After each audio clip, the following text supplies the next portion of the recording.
Very soon we will be faced with a reckoning of sorts. A reckoning. We will be faced with this important question very soon from now, in very little time from now. We will have to answer this question: have I made use of the ni'mat of these 10 days as I should have?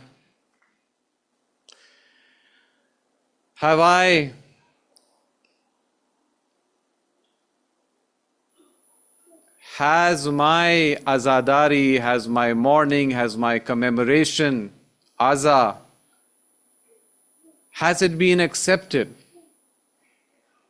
Have my efforts been accepted? Or have I needlessly tired myself out? Staying up late at night, shuttling back and forth from this majlis to the next. This is a question that each of us will be faced with very soon. And it is a question that each and every one of us must answer independently, by ourselves. And the answer to this question can be found by looking into our souls. Looking into our souls. If at the end of this 10-day mourning period, I find positive changes in my heart, in my soul, I can be hopeful that my efforts have been successful and acceptable. For example, and these are just examples, they are not limited to this. If I find that I am more eager to do ibadah, salat, prayer than I used to be, I am more eager to pray on time, then I can probably answer this question in the affirmative. If I find that I used to dislike sins earlier, backbiting, slander, all sorts of sins, but now I dislike them even more. If I'm able to see and feel this condition in my heart after 10 days, I can probably answer positively to this question. This question of, has this effort, have these 10 days been a period of success and growth for me, or have I simply tired myself out? Do I feel greater love and concern for fellow human beings, especially for those who I share my faith with, but not limited, not exclusively in relation to those? For all of humanity, do I feel more love, more concern about the way things are in the world today, a greater desire to see a better world, and not just see a better world, but participate in creating a better world?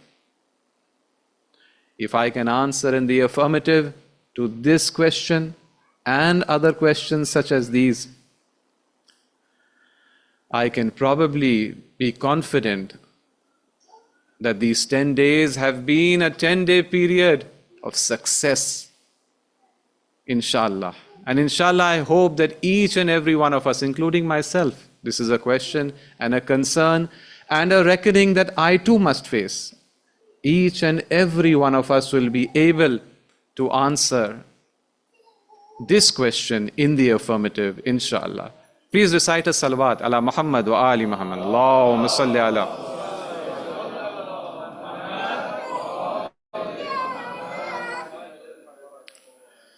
Dear brothers and sisters, man, humanity, humankind, it is the crowning jewel of creation.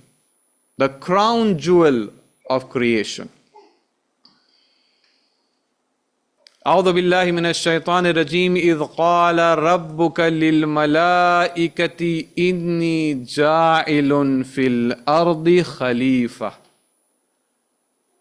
When your Lord addressed the angels and said, I will place upon the earth a vice regent. Khalifatullah, Khalifatullah. We touched upon this last night. Khalifatullah, vice regency of Allah subhanahu wa ta'ala. Khalifatullahi. It is a station, it is a maqam, it is a manzil that even the highest of angels aspire to, but they can never attain it. They can never attain it. It is a station and a maqam exclusive to human beings. Khalifatullah. And we saw last night that this maqam, this manzil, this station of Khalifatullahi is a maqam where a finite, created being becomes the most complete and dazzling mirror of the infinite qualities of the Creator. He is alim. Man becomes alim. He is raziq. Man provides sustenance to other creatures.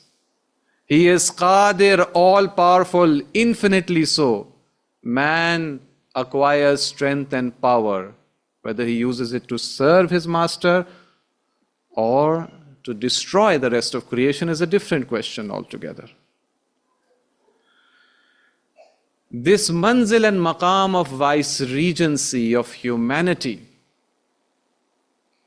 is what makes man the crown jewel of creation. Ashraful makhluqat, the most superior of anything that has been created. Angels strive and aspire to this maqam, but it is simply not available for them. Simply not available for them.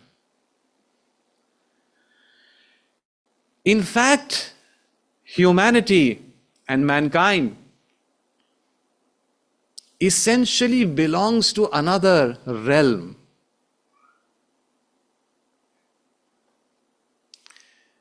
And we have been ordered to pass through this realm on a return journey back to where we came from. On a return journey back to where we came from. Let me explain by way of a simile. This is from the great scholar and arif, Ayatollah Muhammad Sadiq Khairi Shirazi. He passed away less than 10 years ago. A very powerful speaker, eloquent speaker, and an arif. This simile is from him.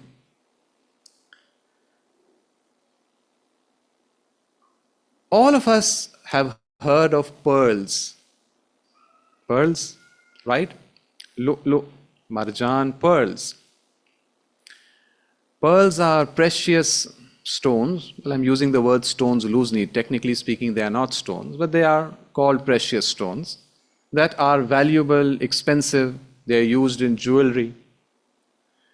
A pearl necklace made of genuine pearls would be very expensive, for example. I don't know how pearls are harvested or created or found these days, but back in the old days, till a few decades ago, pearls were obtained through pearl diving. Pearl diving. It was a profession. And the center of pearl diving in the world was the Persian Gulf region. The southern coast of Iran and these present-day countries such as Oman and Qatar and Kuwait and the UAE, especially Bahrain, the small little island of Bahrain was the most important center of this. The sea in the Persian Gulf is warm and shallow. So how did pearl diving happen? A pearl diver would come by the seaside, right? He has no pearls with him. He is out of the water, he is out of the sea, he is on dry land, he has no pearls. They would then tie a rock to his feet. They would tie a rock to his feet. And he would plunge into the sea. Because of this rock tied to his feet, he would sink rapidly to the bottom. He would sink rapidly to the bottom. If this rock isn't there, he's not going to sink, or it will be very difficult at least for him to go down to the depths. He sinks rapidly to the bottom, and once there, while holding his breath, not allowing any water to get into his mouth or nostrils, he begins to search for pearls. And he gathers as many pearls as he can, till there comes a time when he uses a small knife to cut the rope tying the rock to his feet. And when he does that, he shoots back up to the surface. And as he comes out of the water, they ask him, "Where are your pearls? Show me your pearls. What have you got?" This is in a nutshell how pearl diving used to happen. Now, dear brothers and sisters, when I say that we are from another realm and we have been sent on a return journey back to that realm, please keep this simile in mind. Our souls belong to another realm. When we are born and associated and attached to a body, we have a rock tied to our feet. This causes us to sink deeper and deeper down into the sea. We can choose to cut the rope, the rock, but then we are not going to get any pearls. We're not going to get any pearls if we choose to do that. We must sink. We must go down deeper and deeper into the sea. And when we get down to the bottom, we must look for our pearls as quickly as we can. We don't have much time.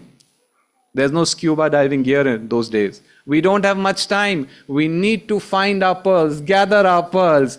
And when we die, that is the moment when the rope and the rock are cut away from us. Our body is separated from us. And we move back up to the surface, and they ask us, "Where are your pearls? What have you brought? How many pearls? Of what quality?" I think this is a wonderful simile that helps us understand the human condition, understand how it is that such an elevated, ethereal being such as man can be sent down into this material and physical earth. It helps us understand a lot of things, and I would encourage us to ponder over this simile further. And when we ponder this simile, we also begin to see that this diver, this pearl diver, faces some dangers and challenges while he's diving. Some dangers and challenges. For example, one of the dangers that he faces is that as he begins his dive, heading down to the seabed where the pearls are, on the way, he comes across some beautiful corals. These are stone-like formations, some of them very beautiful, in multiple colors, irresistible. But they have no significant commercial value. Or at least their value is much less than that of the pearls that lie at the seabed. So one of the dangers that this diver faces is that he may get so attracted by these coral formations with these pretty little fishes swimming through them. Maybe there are some seaweeds that are waving in the water, in the current, that he may stop going deeper and get busy with these corals and fishes, trying to gather these instead of the pearls that are awaiting him. Dear brothers and sisters, this is a challenge that all of us human beings face. There is so much in this material world that can attract us. Its wealth, its physical beauty, power. And so many human beings get tied up in these things, forgetting the greater spiritual goals and grander horizons that can actually be theirs. So this is one of the dangers that a diver faces. Yet another danger that a diver faces. Another danger that the diver faces is that there are other divers. There are other divers. They are seeking their pearls as well. If two divers are diving close to each other, they can do one of two things. They can, and this is the danger, as they get down to the pearls, they can start fighting over pearls. They can start fighting over pearls. There are these pearls which are easily accessible, visible, one here, one clamshell here, one oyster there. And they start fighting among themselves, this is mine, this is mine. And as a result of that, maybe they will hurt each other. Maybe neither of them will get any pearls at all. That's one option. The other scenario is that these divers may cooperate. Two of them, three of them, many of them may get together, and that big rock which is lying at the bottom of the ocean, under which there are hundreds of oysters and pearls, but nobody can reach them because no one person can move this rock. Maybe they will get together, turn this rock over, and suddenly have access to hundreds of oysters, each of them with precious pearls. This is an option. They can cooperate in their search for pearls and get many more pearls in a shorter period of time. Or they can fight with each other over these pearls and get absolutely no pearls at all. This is a danger. And dear brothers and sisters, if such dangers exist for these pearl divers, they exist for us in our lives as well. So many of us busy with small little material goals, wanting to become very wealthy. That's fine, it's nice to become wealthy. But as long as the acquisition of wealth is for a greater purpose.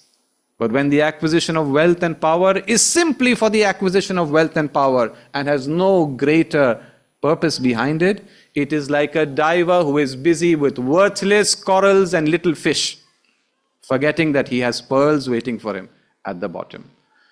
When we in our lives, rather than cooperating with each other to be able to achieve big goals, to make the world a better place, we find ourselves fighting, we may end up like those divers who, when the rope is cut, the rock is separated, and they go back up to the surface, and both of them are asked, "Where are your pearls?" They may have no pearls to show. And it is because these dangers exist, dear brothers and sisters, in our lives. It is because the vice-regent of Allah subhanahu wa ta'ala, the Khalifatullah, it is because he faces these dangers that he needs guidance. Guidance that matches his stature and station as Khalifatullah. Guidance of a quality that he will be forced to submit to. Nobody accepts a guide if he feels that he himself is smarter than him, knows more than him, is better qualified than him. Nobody accepts such a guide. It has to be a guide that the most privileged and the most talented in any sphere will submit before such a guide. And accept his guidance. This is the kind of guidance that we need. And that is why we see in the Holy Quran This important verse about the system of guidance, the system of imamat, where Allah subhanahu wa ta'ala says, وَإِذِ ابْتَلَى إِبْرَاهِيمَ رَبُّهُ بِكَلَمَاتٍ. And recall that time when his Lord tested Hazrat Ibrahim alayhi salatu wassalam with a series of tests. Some say the slaughtering of his son in the path of Allah was the last and final test, most difficult of tests in the series of tests.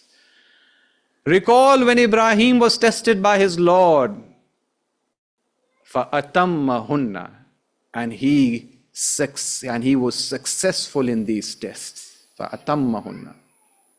قال, thereupon his Lord said, إِنِّي جَائِلُكَ لِلنَّاسِ إِمَامًا. I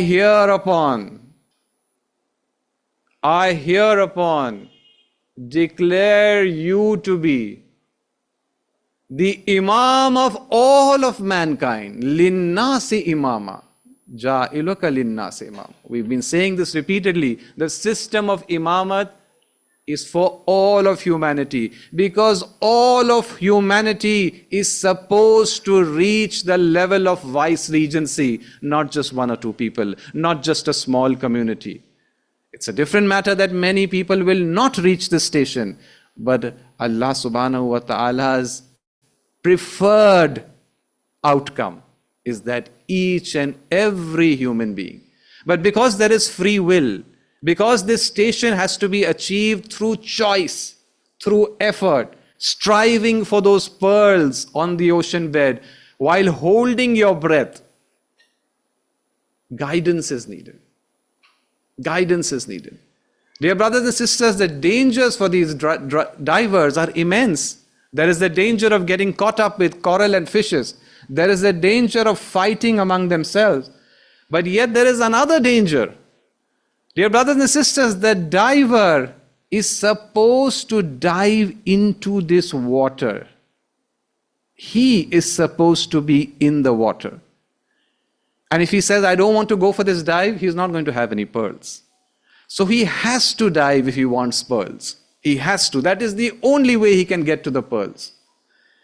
But he is supposed to be in the water. The greatest danger that this diver faces, more dangerous than getting caught up with coral and fish, more dangerous than fighting with other divers, is that rather than him being in the water enters him. The water enters him.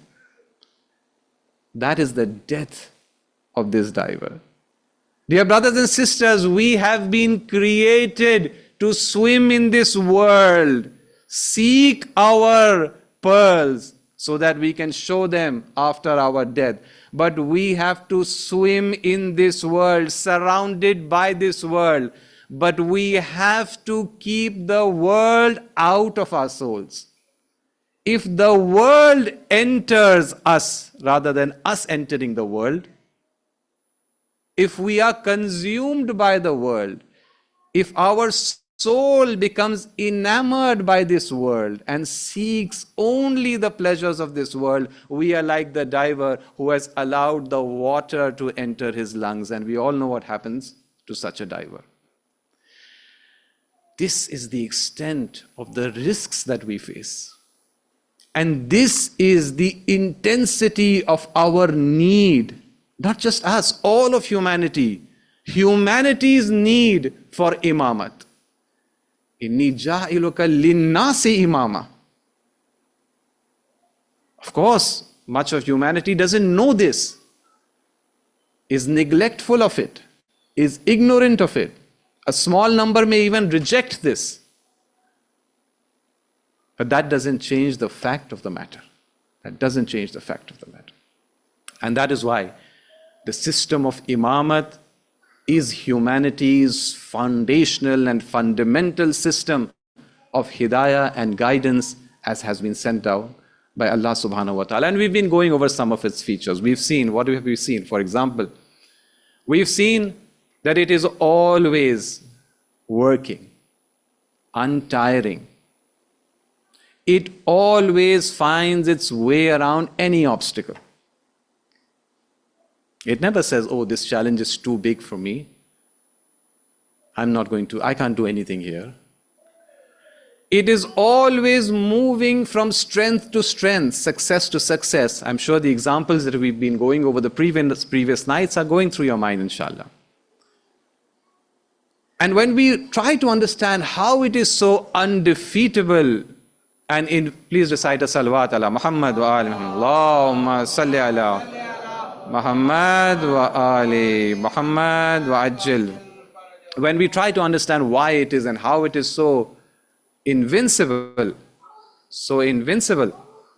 we find some important features in it.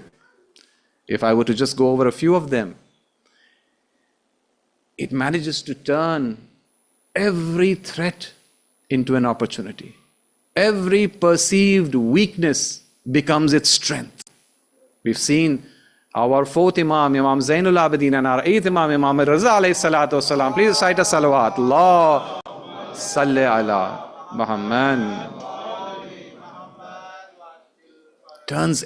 They turned the difficult situation that they were faced with into these wonderful opportunities for the growth of this movement.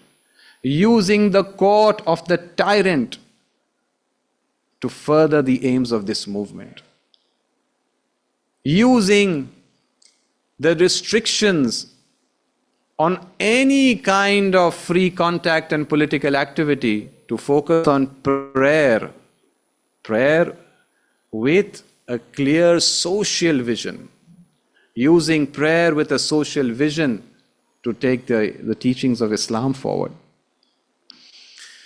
So we've seen these cases. We've seen the role played by the second rung of leadership. Last night we went over the example of Syed Jamaluddin, for example. The second rung of leadership playing the critical role in making this movement so resilient, so durable, and so successful, despite the fact of ghaibah. I'm simply jogging your memory. Spectacularly successful. The fact that it is a movement itself. The system of Imamat could have chosen to be a formal organization with a high barrier to entry. You have to have such and such qualities. You have to have this much knowledge. These could have been criteria for entry into the system of Imamat, but that's not the case. To even enter the vanguard of the system of Imamat, all that is required of us is a desire to be lovingly obedient to the leader of this movement. To be lovingly obedient, that's all that's needed. We can be poor, we can be unlettered, we can be weak in the eyes of the world. But if we have a loving desire to serve our Imam, we can not just join this movement, but we can be part of the vanguard of this movement. We went over this earlier. The vanguard is that part of any movement which is closest to its leader. The vanguard are those members of a movement that understand the leader's goals, understand his concerns, more patient, more obedient, more loving, more intelligent, and hardworking for the movement than the others are. Entry into the vanguard simply requires this. Then why is it, dear brothers and sisters, and I am bringing my discussion for tonight to a close. Why is it that when I look into my life, why is it that I don't feel as if I have genuinely participated in the vanguard? I'm a Shia. Why is it that when I examine my life, when I look around me, when I examine the condition of my heart and mind, Why is it that I hesitate to say that yes, I can confidently say that I am part of the vanguard and I am serving and engaged in serving this movement as part of its vanguard? Why is that the case? I was born into a Shia family. My ancestors have been Shia. Why is it that I hesitate to answer in the affirmative? Is it just modesty? No, I don't think so. I think there is more to it. I'm speaking about myself. Perhaps something that I may say may be of use to you as well. Dear brothers and sisters, I feel that what is holding me back is a matter of outlook and mindset. What is holding me back? What is holding me back is that as a Shia, I have a sectarian mindset. I will explain what I mean. I have a sectarian mindset. While what I need to be able to say that I play a role in the vanguard is a Husseini mindset. I need a Husseini outlook and orientation. But I have a sectarian outlook and orientation. What do I mean? Let me explain by way of just a couple of examples. Having a sectarian outlook, my concern with programs such as these is simply to have attended a program like this. Or if I am part of those who are organizing it, to have organized a program such as this. I feel bad if I don't participate. I feel good if I am able to participate in many majalis. I feel it's part of my identity as a Shia that I should attend majalis. This is where a sectarian outlook leads me to. But if I had a Husseini mindset and outlook, I would be concerned about the impact and consequences that this majlis and other majalis are having on the community and beyond the community as well. But I'm stuck with my mindset. If I have a sectarian mindset, I would not be concerned about internal disagreements or disunities that happen time to time in all communities all over the world. But if I have a Husseini outlook, then any sort of disunity among the members of the vanguard would bother me a lot, because this is a barrier to the growth of this movement. So I would seek ways to be more forgiving, to work harder to create unity in the community, because I need this to take this movement forward. I would be, if I had a Husseini mindset in a nutshell, and I'll wrap this up, in a nutshell, I would be more concerned with the flesh of the fruit rather than with the skin. As you know, every fruit or many fruits, they come with a fleshy part which is eaten and a skin which is usually discarded. Nuts, many nuts such as pista, etc., they have a cover which is discarded and the part inside is eaten. A Husseini mindset is one which is concerned with the flesh of the fruit.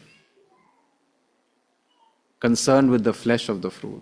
Yes, the skin matters, but the skin cannot be my primary concern. I have to think about it, but my primary concern must be the flesh.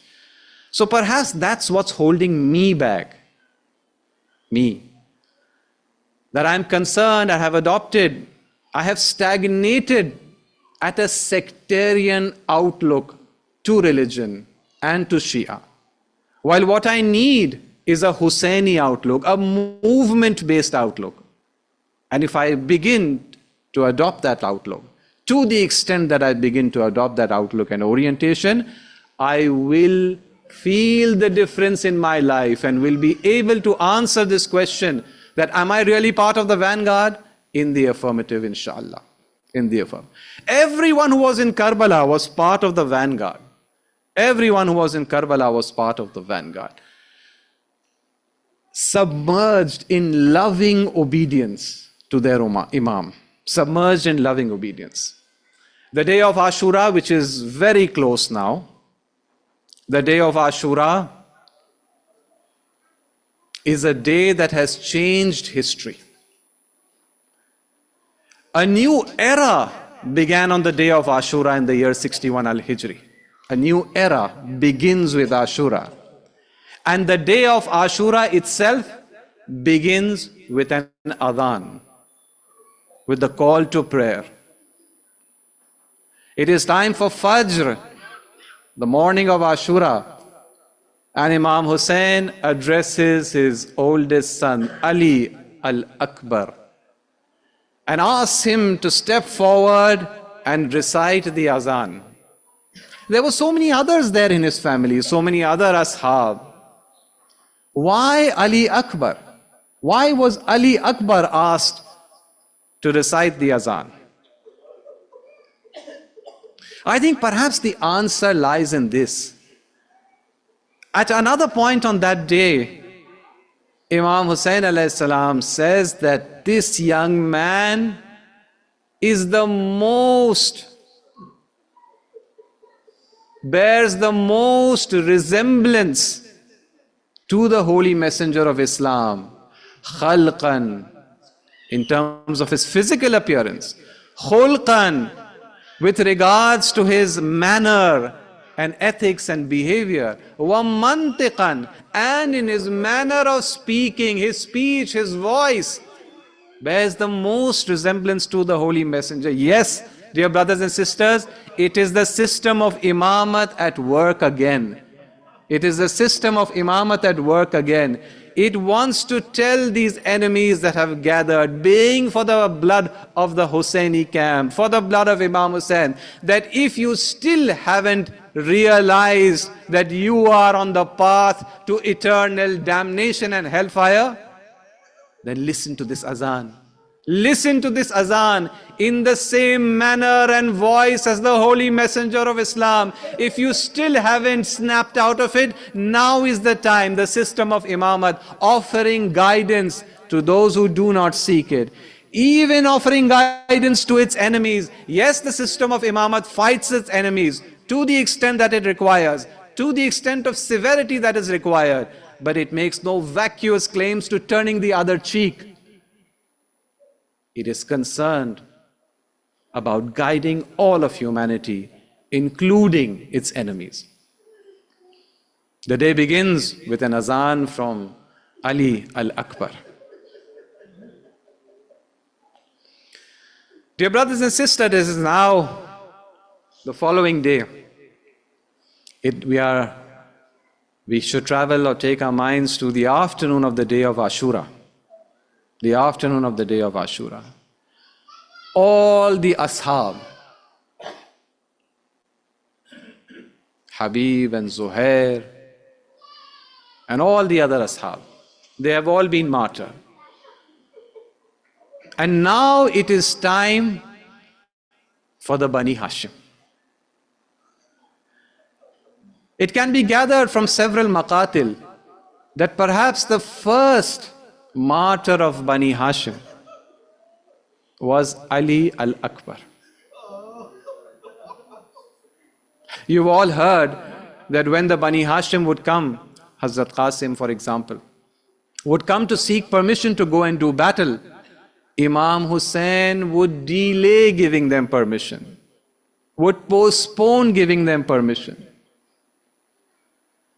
But this is not what the Maqtal tells us in the case of Ali Akbar. فَاسْتَأْذَنَ أَبَاهُ فَأَذِنَ لَهُ. He asked permission from his father and was instantly granted permission. Instantly granted permission. Does he not love his own son? He at least loves him as much as he loves Hazrat Qasim, but no, dear brothers and sisters, it is the system of imamat at work again. This is not a system whose leaders will urge their followers to go ahead and make sacrifices while they themselves sit in the comfort of their homes. This is a system whose leaders, being either the imam or even the second rung of leadership, they offer that which is dearest to them and most beloved for them. They offer it up for sacrifice first, and then they don't even need to tell their followers to sacrifice everything. Their followers, when they see their leaders sacrificing in this manner, they are consumed with a passionate urge to sacrifice everything. You don't even need to tell them to make any sacrifices. This is the system of imamat at play again. But dear brothers and sisters, this doesn't mean that it was easy for Imam Hussain to give permission. The Maqtal says, فَأَذِنَ لَهُ, he instantly gave him permission, but then goes on to say, ثُمَّ نَظَرَ إِلَيْهِ نَظَرَ آيَسٍ مِنْهُ. And then Imam Hussain went on to gaze at Ali Akbar in a special manner. What special manner? He gazed at him in the manner when someone has no hope of seeing anybody or somebody ever again. When we look upon someone knowing that these are his last moments, that is a special way of looking. Nadara ilayhi, nadara ayasin minhu. It wasn't easy. And then he tore his gaze away. That's what the Maqtal says. He tore his gaze away, forced himself to look away from his son, looking downwards, crying with tears streaming down his cheeks, saying, Allahumma ishhad, baraza lahum ghulamun, ashbahun nase khalqan khulqan wa mantiqan bi Rasulillah. Oh my Allah, oh my Lord, bear witness that now he who is going to fight them is the one who bears the greatest resemblance to Allah subhanahu, to the Holy Messenger subhanahu wa ta'ala.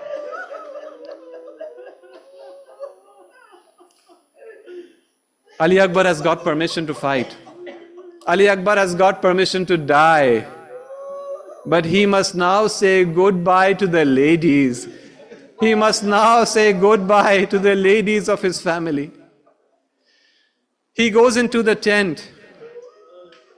I don't know if this is true or not, but they say that Hazrat Ali Akbar took a very long time to come out of the tent. An unusually long time. There were others who went into the tent. Some of the Ashab had their family. The Bani Hashim certainly had their family. No one else took such a long time. There is in the tent his dear mother, Layla, Hazrat Layla. Hazrat Layla belongs and has a relationship, a blood relationship to the Bani Umayyah. We saw last night how Hazrat Banin was related to Shimr. Hazrat Layla is related to the Bani Umayyah. But that doesn't diminish her stature in any way. In fact, it raises it even further.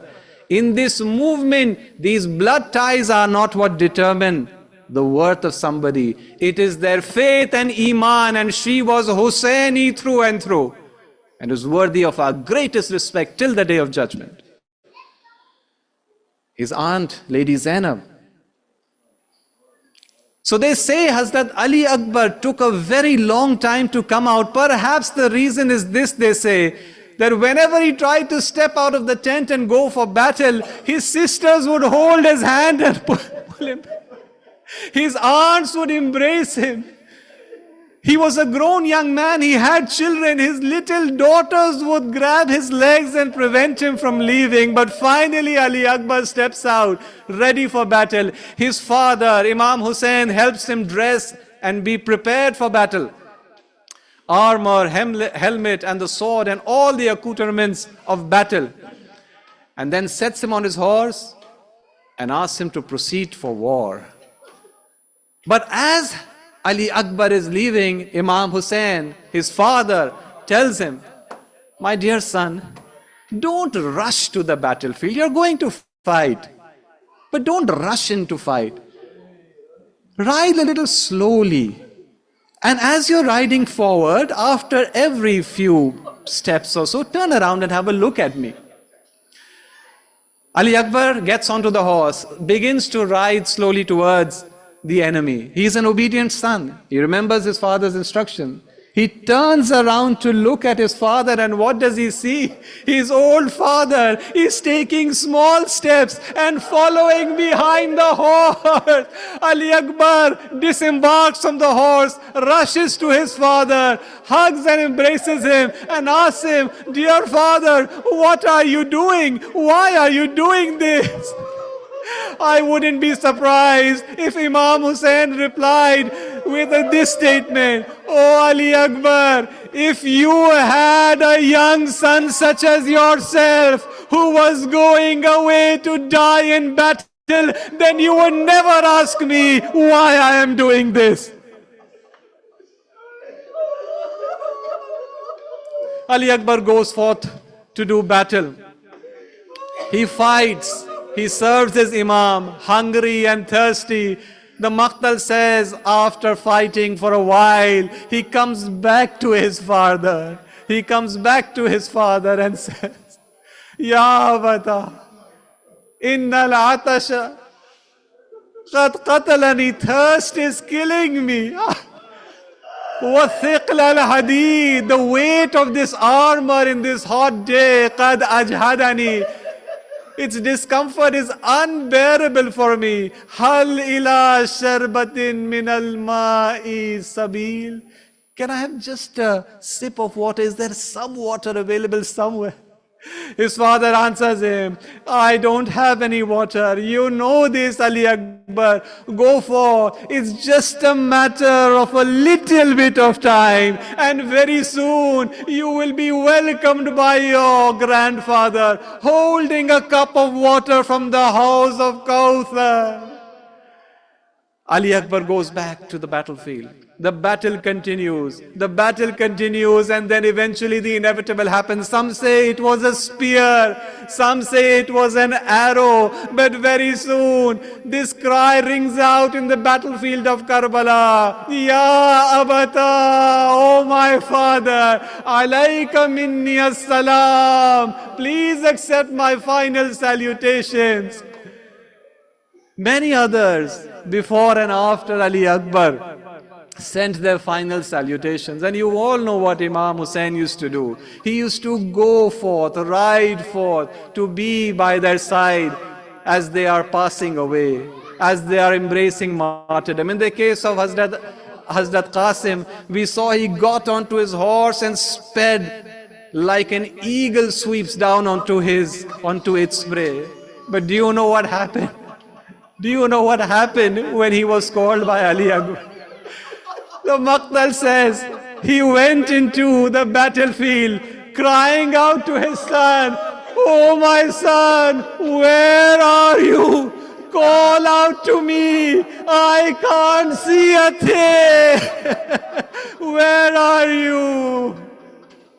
Ala la'natullahi ala al-qawm al-dhalimeen. سيعلم الذين ظلموا أي منقلب ينقلبون